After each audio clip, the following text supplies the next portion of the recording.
Selamat pagi teman-teman semuanya. Ketemu lagi dengan mata pelajaran matematika wajib di kelas 12. Pada sesi kali ini kita akan melanjutkan materi bab 2 semester 2, yaitu tentang peluang. Pada sesi kali ini kita akan mempelajari tentang peluang suatu kejadian. Nah, sebelum kita mempelajari peluang, kita kenal istilah-istilah dulu pada peluang, yaitu tentang ruang sampel. Yang pertama ada istilah percobaan. Percobaan adalah suatu eksperimen yang hasilnya dapat dicacah. Bentuk-bentuk percobaan diantaranya adalah pelemparan sekeping uang logam, pelemparan sebuah dadu, dan pelemparan 2 buah dadu. Yang kedua ada ruang sampel. Ruang sampel adalah himpunan dari semua hasil yang mungkin muncul dalam suatu percobaan. Ruang sampel dilambangkan dengan S besar ya. Misalkan pada pelemparan sekeping uang logam, diperoleh ruang sampelnya yaitu A dan G, di mana A sebagai sisi angka dan G sebagai sisi gambar. Yang ketiga adalah titik sampel. Titik sampel merupakan anggota-anggota dari ruang sampel. Banyaknya titik sampel suatu ruang sampel dinyatakan dengan NS. Misalkan pada pelemparan sekeping uang logam, diperoleh titik sampelnya yaitu A dan G, sehingga NS atau banyaknya titik sampel sama dengan 2. Yang keempat ada istilah kejadian. Kejadian adalah himpunan bagian dari ruang sampel. Misalkan pada pelemparan sekeping uang logam, diperoleh salah satu kejadiannya yaitu A. A adalah kejadian muncul angka pada pelemparan sekeping uang logam. Jadi kalau kejadian itu lebih khusus, sedangkan ruang sampel itu hasil keseluruhan. Contoh, 2 keping uang logam dilemparkan bersamaan. Tentukan ruang sampel dan banyak titik sampel percobaan tersebut. Nah, kita sudah pelajari pada bab sebelumnya pada kaidah pencacahan. Nah, untuk menentukan ruang sampel dapat digunakan diagram pohon. Masih ingat ya? Nah, ini. Jadi ini adalah keping uang pertama, yang ini keping uang kedua, dan ini adalah hasilnya. Sehingga ruang sampel atau S sama dengan AA, AG, GA, GG. Sedangkan titik sampel adalah anggota ruang sampel, sehingga titik sampelnya ini sama ya, AA, AG, GA, dan GG. Sehingga banyak titik sampelnya atau NS-nya sama dengan 4. Nah, ini ada 4. Contoh yang kedua, pada pelemparan 1 buah dadu, tentukanlah yang pertama ruang sampel, yang kedua adalah kejadian munculnya mata dadu genap. Kita selesaikan bersama. Sebuah dadu mempunyai 6 muka atau 6 bidang, sehingga ruang sampelnya S sama dengan 1, 2, 3, 4, 5, 6. Jadi berupa angka. Yang B, misal A adalah kejadian munculnya mata dadu genap. Nah, di sini dari angka 1 sampai 6, mata dadu genapnya atau angka genapnya adalah 2, 4, dan 6. Sehingga kejadian A-nya adalah 2, 4, 6. Contoh yang ketiga. Dari sebuah kotak yang berisi 10 kelereng, diambil 2 kelereng secara bersamaan. Tentukan banyak anggota ruang sampel. Masih ingat ini menggunakan apa? Diambil 2 kelereng secara bersamaan dari sebuah kotak. Kita selesaikan bersama. Nah, dengan kombinasi. Masih ingat ya, pada bab sebelumnya kita sudah mempelajari kombinasi. Diambil 2 dari 10 sehingga kombinasi 2 dari 10. Kita jabarkan 10 faktorial dibagi 2 faktorial dikali 10 dikurangi 2 faktorial. 10 dikurangi 2, 8. 10 faktorial kita jabarkan menjadi 10 kali 9 kali 8 faktorial. 8 faktorial kita sederhanakan, 10 dibagi 2, 5. Sehingga hasilnya 5 dikali 9, 45. Jadi banyak anggota ruang sampel adalah NS sama dengan 45. Nah, sekarang kita masuk peluang suatu kejadian. Bila suatu kejadian A dapat terjadi dalam NA cara dari seluruh NS cara yang mungkin, maka peluang atau probabilitas kejadian A dirumuskan PA itu peluang kejadian A sama dengan NA per NS. Di mana NA banyaknya kejadian A dan NS adalah banyaknya ruang sampel. Nilai peluang yang paling rendah adalah 0, yaitu peluang suatu kejadian yang tidak mungkin terjadi. Dan nilai peluang yang paling tinggi adalah 1, yaitu peluang suatu kejadian yang pasti terjadi. Sehingga kisaran nilai peluang itu adalah lebih dari sama dengan 0 dan kurang dari sama dengan 1. Sehingga kalau kalian menjawab peluangnya kok lebih dari 1, berarti salah atau kurang dari 0 itu juga salah karena paling kecil 0 dan paling besar 1 nilai peluang itu. Nah, untuk lebih jelasnya kita ke contoh soal. Contoh yang pertama. Sebuah dadu dilemparkan 1 kali. Tentukanlah peluang munculnya mata dadu ganjil. Kita selesaikan bersama. Nah, untuk sebuah dadu, ruang sampelnya adalah mata dadu 1, 2, sampai 6. Sehingga NS-nya sama dengan 6. Misalkan A adalah kejadian muncul mata dadu ganjil. Nah, dari mata dadu 1 sampai 6 yang ganjil adalah 1, 3, 5. Sehingga kejadian A adalah 1, 3, 5. NA-nya ada 3.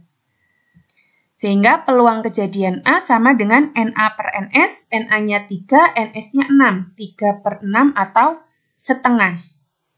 Jadi peluang munculnya mata dadu ganjil adalah setengah. Kita lanjutkan ke contoh yang kedua.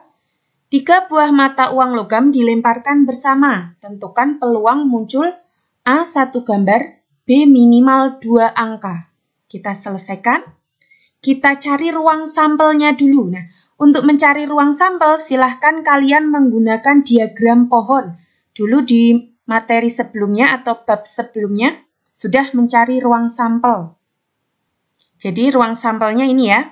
Jadi pertama buatlah diagram pohon, baru dituliskan ruang sampelnya.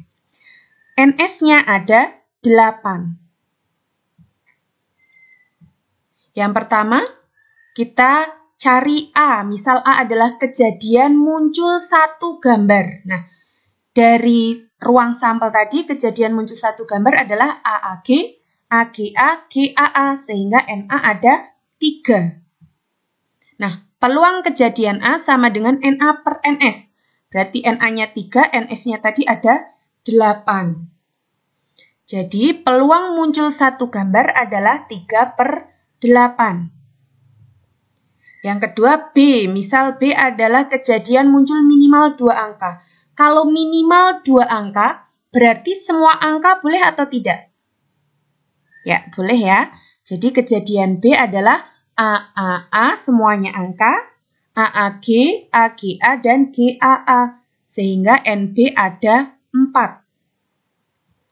Peluang kejadian B sama dengan NB per NS, 4 per 8 atau setengah. Jadi, peluang muncul minimal 2 angka adalah setengah.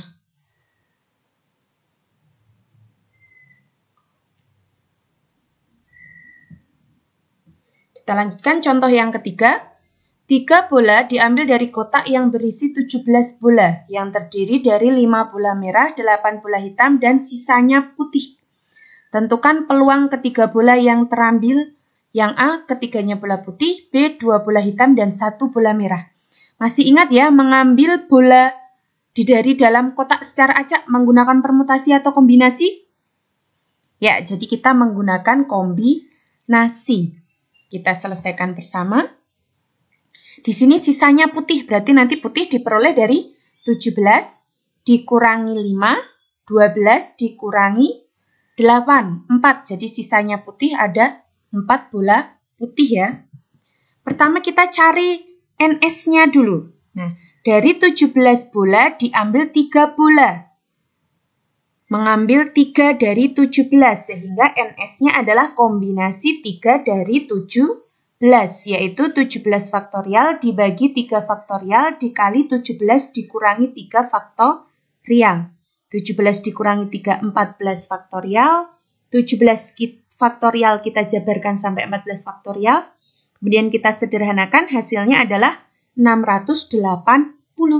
Jadi NS-nya adalah 680. Nah, pertama kita akan mencari peluang ketiganya bola putih. Nah, tadi bola putih ada berapa? 4 ya. Jadi misal A adalah kejadian terambilnya ketiganya bola putih, berarti mengambil 3 bola putih dari bola putih yang tersedia 4, sehingga NA-nya sama dengan kombinasi 3 dari 4, yaitu 4 faktorial dibagi 3 faktorial dikali 4 dikurangi 3 faktorial, 4 dikurangi 3, 1, sehingga NA-nya sama dengan 4. Sehingga peluang kejadian A, NA per NS, NA-nya 4, NS-nya tadi 680. Kita sederhanakan menjadi 1 per 170. Jadi peluang terambilnya ketiganya bola putih adalah 1 per 170.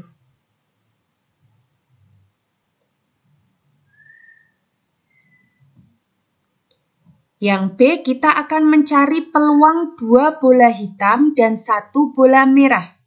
Misal B adalah kejadian terambil 2 bola hitam dan 1 bola merah, maka NB, banyaknya kejadian B, kita peroleh dari kombinasi 2 dari 8 dikali kombinasi 1 dari 5. Karena bola hitam ada 8, bola merahnya ada 5.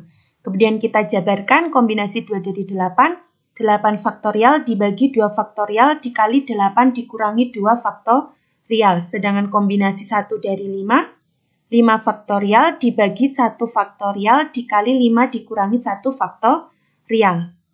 Nah, 8 dikurangi 2, 6. 5 dikurangi 1, 4.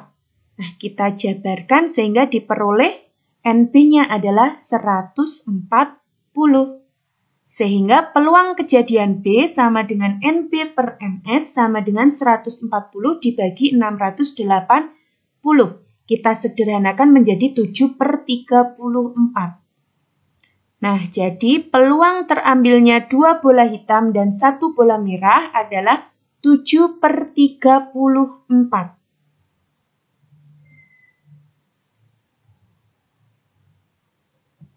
Kita lanjutkan ke contoh yang keempat. Dari 8 orang calon pengurus suatu yayasan yang terdiri dari 5 pria dan 3 wanita, akan dipilih 3 orang yang untuk menjadi ketua, sekretaris, dan bendahara. Tentukanlah peluang terpilihnya lelaki semua dari ketiga jabatan itu. Lelaki semua atau pria semua. Ya. Kita selesaikan bersama. Misal A adalah kejadian terpilihnya lelaki atau pria semua. Nah, tadi kita memilih 3 laki-laki dari 5 laki-laki yang ada. Coba perhatikan, di sini kedudukannya sudah disebutkan ya. Ada ketua, sekretaris, bendahara. Berarti kita menggunakan permutasi atau kombinasi. Ya, benar. Jadi kita menggunakan permutasi. Sehingga NA atau banyaknya kejadian A sama dengan permutasi 3 dari 5, 3 laki-laki dari 5 laki-laki yang ada. Kita jabarkan menjadi 5 faktorial dibagi 5 dikurangi 3 faktorial. 5 dikurangi 3, 2, sehingga kita peroleh NA sama dengan 60.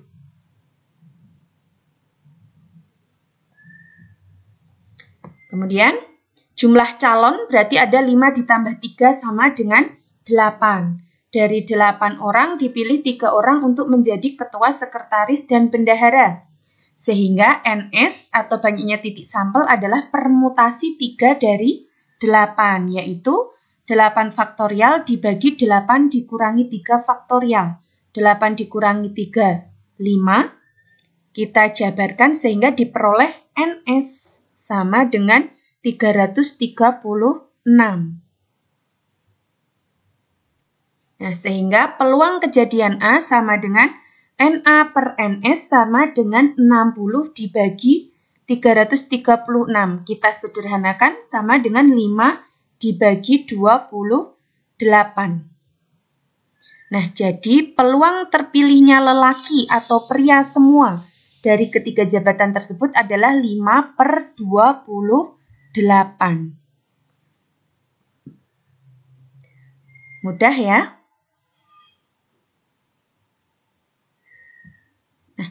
Demikian materi yang kita pelajari pada sesi kali ini, yaitu tentang peluang suatu kejadian. Jangan lupa tetap banyak berlatih, dan kita ketemu lagi pada sesi berikutnya, yaitu tentang frekuensi harapan.